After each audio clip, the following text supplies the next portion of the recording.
what was a hard moment for you as a parent? Like, what was the hardest moment for you as a parent that you could recall? Like, what would To be the hardest moment? to be completely honest with you, my hardest moment was getting the diagnosis that Caleb had autism.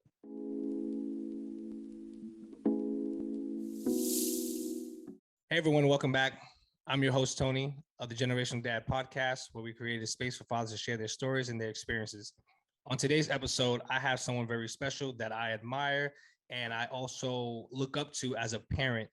And he's someone that I idolize when it comes to parenting because he's the first parent that I met of the same age group for me. And it's a longtime friend for me and also my brother, Chris Walters.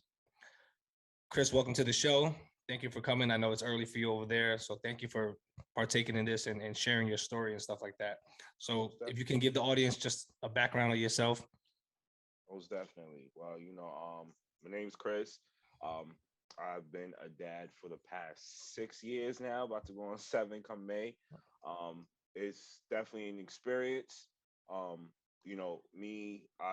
been born and raised in the Bronx. Me and Tony, we known each other for about 20 years right now, about Yeah, right. it's going on a long time. Yeah, We're yeah. getting we're getting old. Yeah, brother. So definitely. You know, uh, that's pretty much it. Like, I'm born and raised in the Bronx. About to be married come July of next year. Everything is moving in the right direction. That's all. God willing. God willing, God willing. No, no, no, you're right. And I think it's amazing what you've done, amazing what you're doing, and everything you're doing during COVID. Like you guys are planning a marriage and planning a whole event during COVID. So I think that's a big feat, and I think that's amazing. While still being a parent, while you guys are both being a parent and both doing your thing. So I think it's amazing. That's why the show was created because I know that there's not a lot of content for fatherhoods. You know what I'm saying?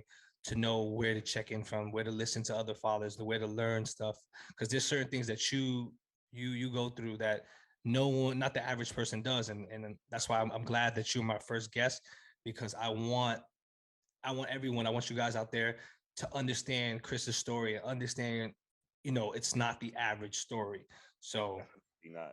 so Definitely. if you can speak on your parenting, your situation so they understand. Okay. So first things first. Caleb is not like any ordinary kid. Mhm. He is diagnosed with autism. So some days can be more difficult than others, but I believe. yeah. But you know what I mean. But he's a joyful kid. He smiles. He laughs. The funny thing is, you wouldn't know he had autism. To be completely honest with you, this kid runs around like every other kid. Um, but some days can be more difficult than others. But other than that, but like I love the kid. The kid, my son is my heart. At the end of the day, when it comes down, a lot of parents say, "Oh, that's my heart out of my chest." Yeah, that's exactly what it is for me. You know what I mean? Yeah. No, and that's what I'm saying. Like your story is so amazing, is because you're a young father. Absolutely. You're a young father. Caleb and is diagnosed with autism, and it's not like there's a book that tells you what to do. Like there's not even a book for parenting itself. So throw in Exactly. that dynamic. You know what I'm saying? And Yeah. Caleb is amazing. I've been around Caleb most of his life. Caleb's amazing. He's an amazing, and that's a testament to what you guys do because you guys do an amazing job. And I think you guys do a phenomenal job. You know what I'm saying, to get Caleb where he's at, and you guys show so much care. I think care is the big word when it comes to what I see from you guys is care. The trick is with it is you guys just have to treat him. With kids with autism, some people are higher on the spectrum, low on the spectrum. Some people don't even like using that term. Mm-hmm. But Caleb was a little bit higher. But what we did is we zoned in on him. We'll focus like you know we make schoolwork fun. And now this kid will tell you numbers. He'll tell you alphabets. He'll let you know pretty much. My son started reading at a very young age. Believe it or not, he was what, I want to say about 4, maybe 5, not even 5, about 4 or 3. He was started reading, and the kid is smart. He's actually smarter than most kids in his class. The only thing is with Caleb is he has to be in repetition. Hmm. So you can understand that with kids with autism, it has to be repetition. And that's the amazing part. So when you speak about the spectrum, what do you mean? If you could break it down for people to Uh, understand. all right, so all right. So the thing is with autism, it's pretty much like a socializing disease, Hmm. not a disease, but diagnosis. So like these are kids who can't really socialize with other kids on a certain level. Okay. Uh, Caleb is higher on the spectrum, so he can use words. He can say hi. He can say bye. He's starting to feel more comfortable. And there's other kids who can't even really talk. Um, when it comes down to the spectrum, some people, like I said, some people are lower, some people are higher. Hmm. But like the way the spectrum works is, I'm trying to be the best way to explain it is that some people can socialize with other kids, Hmm. and others can't really socialize with other kids just because of their speech. So it comes with us. So are you saying, correct me if I'm wrong, there's a kind of a social awkwardness to it in a way? Exactly. Okay. Exactly. So like they don't like for us, we can tell, we can pick up on the cues. Like Okay. we can pick up on the cues, like if somebody's being sarcastic, if somebody's being dismissive, Okay. they can't really tell that. Like at the end of the Okay. day, they just know you got to be straightforward with them. It is what it is. Like So you're saying that he takes it as is, like if you're reading it as a exactly, text without emotion, it's just kind of exactly, okay. exactly. So you got to look at it like that. Like you got to explain to them, like I mean, like he'll joke around with you. Don't get me wrong. My son is on all day with or TikToks and all of that, but it's just learning the aspect of human emotion. Okay. That's what it is. When did you realize that you was a parent? Like when did it really sink in? Like, hey, I'm a father. Uh, I had for me it was two moments. Um, for one, the first moment was pretty much when she told me she was pregnant. Hmm. Um, there was just a switch within me. Okay. Um, because I was doing two jobs. I had one part-time job. I was a para at another job. Um, what and then something switched. I was like, listen, my son's about to be here. I need to do what's best for me and my family. I gotta make some type of change. So what I did was, believe it or not, I quit my para job, my TA, my teacher's assistant job, and I went to my part time, full time. The reason Mm. why I did that is because there was more growth opportunity for my part time job. So that's Like smart. You leverage the growth of it.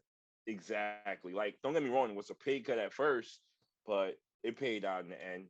I'm with that part time job. I'm with it now, and so like my second part, um, when I realized when I was realized I was a real parent was when um I had to take Caleb to the doctor. Megan was at work. Hmm. He- So so just realizing the doctor's asking me all these questions like um what does he do, like where does he go about, and I'm thinking to my mom's like I'm thinking in my head like this is the same thing these are the same question my mom used to get about me growing up. Hmm. So this makes me realize, like, yeah, you're in the parenthood. You gotta make sure that this kid make sure that you protect this kid, make sure that he's always good, make sure that his dietary plan is up to date and all. So I'm It I'm gets surreal. yeah, I know. Like I'm controlling this little human being. Like I'm in charge of him. So I got to make sure he eats every day. The type of things that made me realize, like, yo, you're really a parent. It's time for you to knuckle up and buckle up. Even now that he's going to school, teachers, hey, Caleb had an accident today, or Caleb scraped his knee. Parents are calling me. That's something that, when as a teacher, well, now you know the Yeah. experience. But before, you're like, oh, I never had a teacher actually calling me, telling me about my child. Yeah, that's a new experience. That's an extra person with your phone number. Right? Like, oh, It's an yeah, extra person that could get in contact with you. exactly. And you'd be surprised. Your your mom is like, oh yeah, I used to get those calls all the time. Like it's your turn now. You know what I mean? So I'm like, oh wow, like it's surreal at sometimes, but now I'm getting used to it. Now I understand it. You know, I got to make sure that he's good all the time.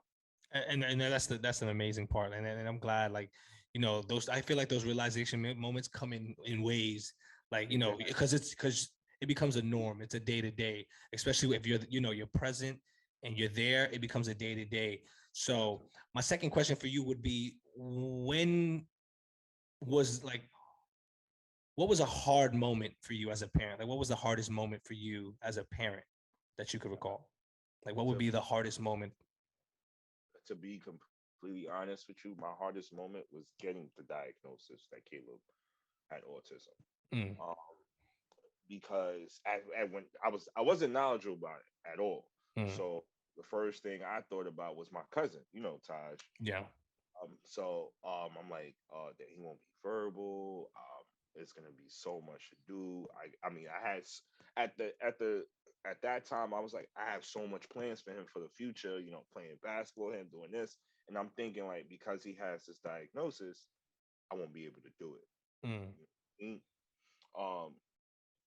Then I started looking into it. I'm gonna be completely honest with you. What made me get past this the reason why I always give the grace of God. I had a dream one time, and it was weird because I just got his diagnosis. I didn't know what the hell to think about, and it was weird because I was like in the airport, whatever the case may be. So I opened the door, and as soon as I opened the door, I see all these kids doing this amazing thing, and if they all have autism, bro, I broke down in tears. So that was just, to me, that was God just saying to me, like, yo, listen, he may have autism, but that ain't gonna cripple him. And I've been like that mm. ever since. And You know? that's dope. That is dope. That, Mhm. like, that could just, what I'm saying, a dream at that timing, at that moment, is just, it turned like a really hard situation and gave you hope. Exactly. And then, I just started looking into things. I'm just looking at kids with autism. What are they doing? I've seen, I have kid like autism can range so many different ways. Like Hmm. kids like infatuated with letters are like spelling bee champions, and they have autism. Mm, You have kids that are in fact, like there's a kid that's infatuated with basketball. One of the almost one he was in college, and they was about to they he's on his way to he was like almost on his way to the NBA. But with the NBA, it's a different story. But that just shows you like there's he no was on. limitation. No, there's no limitation to it. It's just how they learn. They just learn differently. That's it. And how They can much be a part of the care and environment. effort you put into, because I know that's a lot of care and effort. That's a lot of, like, time, a lot of, a lot of long nights and early mornings. Absolutely. Like when it comes down to it, it's just hard work at the end of the day. And just when it comes down to Caleb, it's just consistency. Like you have to pretty much do almost the same thing over and over again, just so he gets it. And when you break routine, it's just like World War III with him. But Mm. things happen. We learn to adjust from there, but everything starts moving in the right direction. Sounds like a lot of adapting and scheduling, just a lot of. Absolutely. I would think to believe that it would be easier because you guys have a schedule now, so it's kind of sticking to the schedule and continuing the flow of things. Am I correct? Yeah, yes, this is true. Like, you have the schedule, everything set up, but everything's not gonna or everything something we can schedule certain things, but things happen. It could rain that day, a storm could happen. You won't be able to go to school. School, like, when it's a day off, he Mm-hmm. loves it. But going back to school, like, oh, you just broke my routine. I can't, I'm flipping out. I don't know what to do. Like, I should be in school right now. I'm not in school. I'm okay being at home, but once it's time for me to go back, I don't want to go back. Like it's just like any other kid. Like boom, I don't want to go back. I don't want to go to school. I'm good. I don't want to go to school. But it's just like any other kid. It's just. But sometimes he breaks it, and it can be difficult. Mm. Sometimes it takes me like 30 minutes just to get him out of the house, so he could just have his tantrum and just understand. Like, listen, but that I learned in time how to deal with that. So 30 minutes became now down to 5 to 10. Oh, that's a good thing. Right? It's a good Right? thing. So my third question for you was, when was a time that you felt like you had an uncomfortable moment as a parent? Like when it was like really felt uncomfortable. Um, so My most uncomfortable moment as a father was probably earlier in my fatherhood Mm-hmm. was um disciplining Caleb. The reason why, because in my mindset, I feel like a child shouldn't disrespect their parents at the end of the day. But Because that's how a lot of people grew up. I mean, say like with the yeah, times, you know. like what the times is. But I finally understood the concept when they said, this will hurt me more than it hurts you. Mm-hmm. You know, um, because at the end of the day, that's your heart walking outside your chest. So like when I first disciplined him, I couldn't. I don't know. For me, it just felt like, damn, that hurt. Like it hurt me more than it hurt him. Like I was like, It's like a disappointing feeling inside. exactly. But it made me feel real uncomfortable at first. But I realized that you have to have some type of form of discipline when it comes down to him. So I use alternate ways sometimes Mm. just to help me out. But it was really uncomfortable at first. I felt it kind of weird.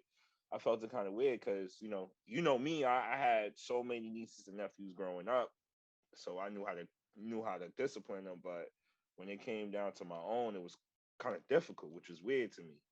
You know what I Yeah, no, mean? I could see how it got weird. Yeah, it was kind of weird at first, but now I know how to do it. So it's all a learning experience at first. At first, it was difficult, but now it's not so difficult. We all have those difficult moments. I mean, I have so many that I mean, Yeah. I think like one, especially like since I have a girl, having a daughter is actually like really, really hard, especially as a father. Like one, I'll give you an example, going to the bathroom, I can you know, imagine. taking my mind to the bathroom is a difficult thing because like as a male, I would, if I had a boy, I would take him to the boys' bathroom, but I can't go into a female's bathroom. So it's easy. Sometimes I look for the handicap bathroom and Or the family bathroom. or the family bathroom, but sometimes there's no family bathroom. So that's, it's a comfortable moment. I have to make sure she closes her eyes when we go into the men's bathroom and we go into a stall. So it kind of, that was kind of a thing that I wanted to champion. Like, hey, I think there should be more, you know, family bathrooms at a lot of places, but I understand also a lot of places can't accommodate that space, stuff like that. But sometimes I got to pre-plan where I'm going before I go to know there's a bathroom or not. So that's like, that was the first uncomfortable thing I had to ever experience as a father. Yeah. And to be completely honest with you, what's so crazy? I'm glad you said that because when it comes down to being uncomfortable and planning ahead, that's with everything. Mhm. Especially as a parent nowadays, you got to plan ahead for every little thing, man. And things could go wrong. You have to things Exactly. could switch and they'd be like, oh, Exactly. now what do I do? But I think as a parent, you learn to adapt and overcome and be Mhm. flexible. Because if not, then it's more hard on you than the child because you're trying to tend to their needs. Exactly. And if you know what I'm saying, sometimes we're our worst critics. I believe so. I think we're our worst critics. So that that that does take a toll sometimes. So the next question I have for you is like, when is another time you felt that was a teaching moment for you, like a teaching moment between you and Caleb? Um, so every day is a teaching moment with Caleb. Let's say it like that with that. Every day. I Um, guess that was a loaded question. Yeah, what I mean. Every day is a teaching moment with Caleb. The reason why I say that is because as children, they look for answers. At the end Mm, of the day, they look for answers for everything that we do. Um, we have to learn how to treat them like young adults. My, what's a teaching moment I can best say is I'm okay. You may call me old, whatever you want to do that, but I didn't know how to work TikTok, so I think I still don't know how to work TikTok. I think I'm the only, I didn't. you're not the only one. I did not, but Caleb is when it comes down to tech, that kid is smart, man. Like TikTok he champion. literally he literally told me how to use TikTok. I'm not even holding you. Like that was a teacher moment for me because he taught me how to use TikTok. Right now, the biggest thing is definitely trying to teach him how to use the bathroom. Mm, All right, so Caleb with autism, he knows how to use the bathroom. He mhm. definitely knows how to use the bathroom. Um, it's just doctors are telling us you have to make sure that he's comfortable doing it Okay. unfortunately, I mean, when it comes down with kids with autism, they'll do it. It's just that they have to be comfortable enough to do it. Caleb is definitely comfortable enough to do it. It's just that he'll straight up tell me, I want a pamper. Like, I was like, Mm. no, you don't need a pamper. You know how to use the toilet. Well, he's like, I need a pamper. If you don't need me a pamper, I'm gonna do it right here, right now. Like, And I guess like, I mean and he knows. I mean, at the end of the day, like he knows when he's ready to go, and that's something I guess that's a teaching moment for us too to listen. to listen. That's just the biggest thing. Like, honestly and truly, sometimes you just have to listen to your kids because you may seem like you know everything, but they'll show you that you don't know everything. I'm telling Yeah, you I that. Like, amen to that. I hear that, That is brother. the truth. Like, you don't know everything. Trust And me.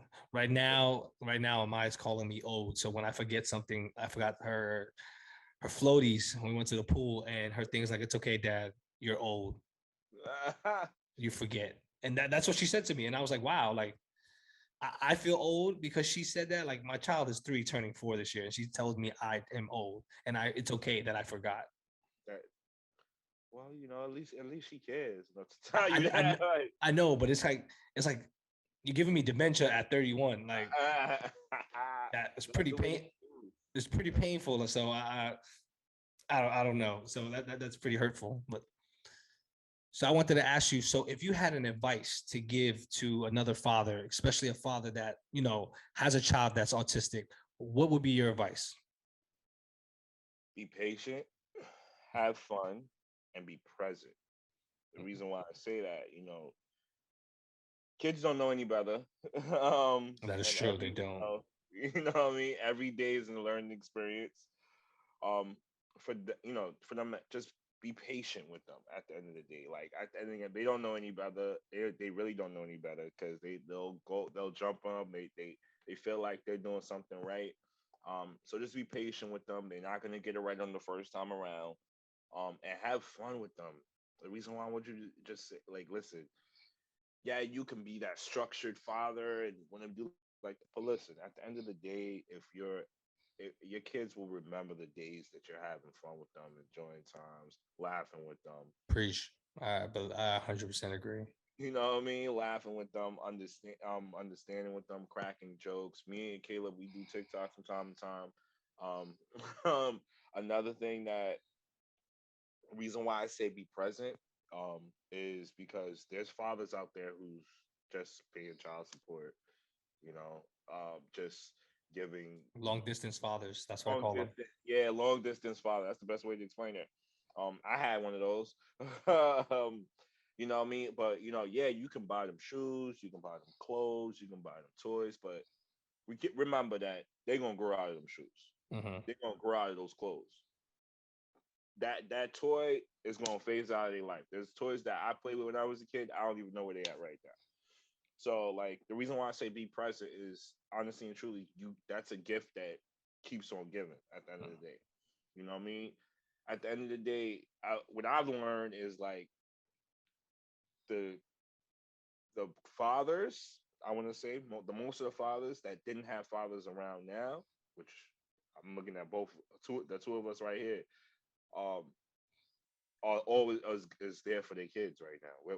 We there. We're gonna be the rock in the hard place. Like, at the end of the day, they ain't gonna we are gonna always be there. Just make sure that you're always there for your kids. Make sure that you're being patient with them and have fun. Like, if you have fun with your kids, they're gonna remember that. They're gonna be like, oh, now I want to be with dad. He's more fun than mom. You know what I mean? Those type Yeah. of. No, But yeah, no, I agree with you. I agree with you. And then I just want to also, when I say long distance fathers, because I know there's some situations where people have to be away from their kids, work wise, stuff like that. What I mean is the fathers that just pay and never see their kids. They have no relationships. Their kids only know them by first name basis and nothing else. And they're not proud of what their children are. So that's what I mean by long distance fathers, not the fathers that have to be at work or, yeah, have to, even fathers in the military that has to deploy or, other situations like that. That's not what I mean. I mean, like the fathers that just pay their checks because they have to and never see their kids out of spite. So those are the fathers I'm not down with. And neither of us is will, Yeah. champion none of those guys. So that's what I wanted to clarify. Yeah, absolutely. And you know that those type of there are fathers who literally don't have much of a choice because the person they have a relationship with, and keep in mind we're not talking about those. We're talking Yeah. about the ones who just don't care. Like, hey, Yeah. I mean, you may think that you're not one of them, but just look at yourself in a hard spot and understand where you at, and just do your best to be around your kids. Mm-hmm. Because at the end Absolutely. of the day, the kids just want you there. Like you literally don't have to be rich. You literally just. I am a firm believer of care, love, and attention goes so much. Like children that are loved the correct way, they will show you wonders. Like they will show you appreciation as a father. It's amazing. Like Absolutely. my daughter tells me she loves me every morning. Every moment she gets, she'll just stop, be like, "Daddy, Daddy, Daddy." I'll be like, "What?" And she'll be like, "I love you." And I mean, and I soak that in because it's like my child is loved Mm, correctly. That's what being present and being there pays off. Like that's the payoff. That's the results. absolutely. So my last question for you is lessons learned. If you can go back and tell your old self right before the baby is born, what would you tell yourself? Like, what would be your lesson learned to tell your younger self? Um, don't worry. Don't worry. It's gonna work out. Um, I think that's natural. yeah, that's the one thing I'm gonna tell you. And be patient. Break out to that routine early. Pretty much, as long as you set that routine, you're not gonna have a problem. Also, love the honestly and truly love the woman you with, man. Because the reason why I say that is because they see that. You know what I mean? Your Mm-hmm. kids see that. Your kids see that at the end of the day, because they were like, oh, daddy loves mommy, daddy daddy loves mommy. You know what I mean? And they shouldn't have any questions about that. My son knows that, but you know what I mean.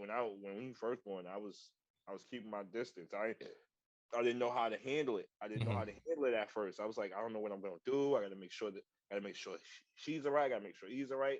I was everywhere. Mm-hmm. Um, but just showing that love to my fiance and showing that love to him early on, Mm-hmm. he wouldn't have any questions and we would have been on board. And the one thing I would have also said is save your money, bro. I think Save that's for all of us. I think naturally kids burn your pockets. So I don't know how much you can really save, but I mean, you're right. Save as much as you can.